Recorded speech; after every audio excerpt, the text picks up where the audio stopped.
아침 말씀. 오늘 본문 말씀은 말라기 1장 6절에서 14절입니다.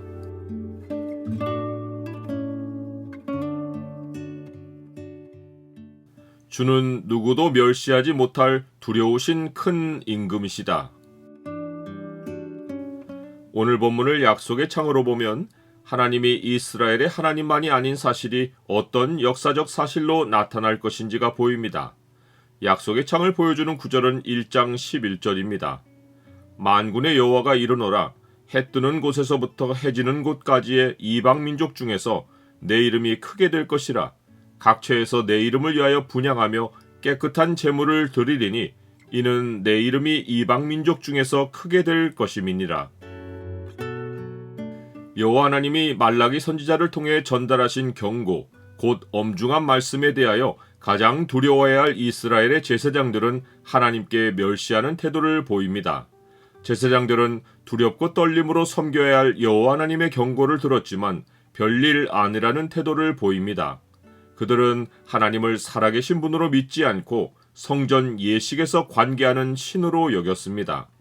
제사장들이 영적으로 완악하고 귀가 닫혀 있기에 하나님은 그들의 죄를 지적하실 때 영적인 메시지보다 그들이 알아들을 수 있는 상식과 예절에 호소하십니다.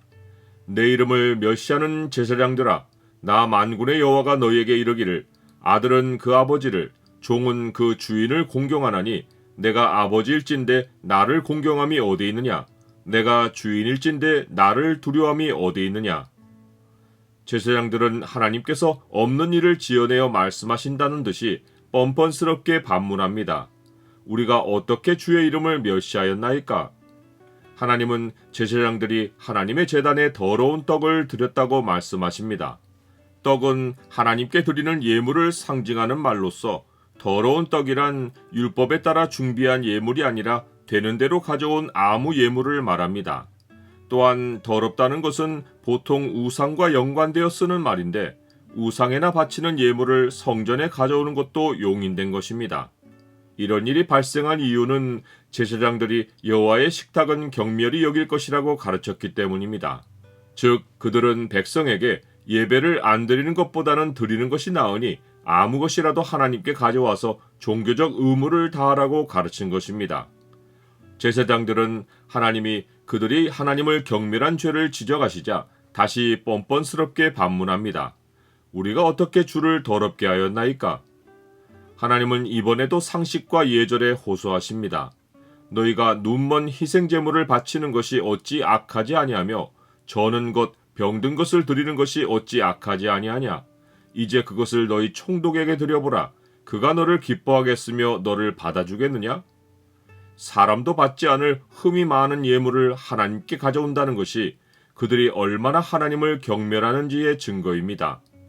보이는 권세에는 굽실거리고 하나님은 보이지 않으신다는 이유로 우상 취급하며 대충 종교의식만 때우고 섬긴 것입니다. 그러면서 백성은 하나님으로부터 얻을 이득, 곧 은혜와 긍휼은 욕심스럽게 구합니다. 하나님은 다시금 상식의 언어로서 자기로부터 그런 대접을 받을 기대는 접으라고 하십니다. 너희는 나 하나님께 은혜를 구하면서 우리를 불쌍히 여기소서 하여 보라. 너희가 이같이 행하였으니 내가 너희 중 하나인들 받겠느냐? 제사장들이나 이스라엘 백성은 성전 예식에서만 하나님을 찾았고 이 일마저도 번거로워했습니다. 그들은 하나님이 해 뜨는 곳에서부터 해 지는 곳까지 열방을 감찰하고 다스리시는 큰 임금이시라는 사실을 믿지 않았습니다. 하나님께 아무 것이나 드리고도 합당한 예물을 드린 것처럼 속였습니다. 예배가 사기 행각이었습니다. 하나님은 일찌감치 이사야 선지자를 통하여 세상을 향한 하나님의 큰 청사진을 펼쳐 보이셨습니다. 하나님은 말일에 열방이 이 성전 곧 예수 그리스도께로 몰려나와 하나님이 큰 임금 되시는 것을 알릴 것이라고 하셨습니다. 그날에 애굽 사람이 아수르 사람과 함께 경배할 것이며 때가 이르면 열방을 모아 그들이 하나님의 영광을 열방에 선포할 것이라고 하셨습니다. 하나님은 유대민족의 삶 한 구석에 계시는 분이 아닙니다. 여호와 하나님은 세상을 만드신 창조자이시고 세상을 다스리고 경영하시는 열방에 뛰어나신 큰 왕이십니다. 나는 하나님이 마땅히 받으셔야 할 공경과 두려움을 하나님께 보입니까? 만왕의 왕이신 예수 그리스도의 다시 오심은 하나님의 인내가 끝나는 날 급하게 일어날 것입니다. 주를 섬기는 신용을 하며 내면으로는 인색하고 최소한의 종교적 의무로 신앙생활의 표시를 낸 자들은 살아계신 주의 눈을 속이지 못하고 그가 나타나시는 날에 저주를 받을 것입니다. 오직 하나님을 두려워하고 참마음으로 그 이름을 존중한 성도들은 영원히 큰 왕을 섬기며 살 것입니다. 서쪽에서 여호와의 이름을 두려워하겠고 해돋는 쪽에서 그의 영광을 두려워할 것은 여호와께서 그 기운에 몰려 급히 흐르는 강물같이 오실 것이미로다. 여호와의 말씀이니라. 구속자가 시온에 임하며 야곱의 자손 가운데서 죄가를 떠나는 자에게 임하리라.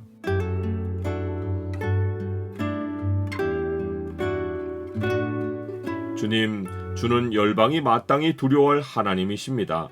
저를 위해 희생하시고 영생을 주셨으니 평생에 제 생명 다해 주를 섬깁니다. 만물을 경영하고 다스리시는 큰 왕이신 주님을 제 인생의 주로 모시는 영광을 주셔서 감사합니다. 예수 그리스도 이름으로 기도드립니다. 아멘.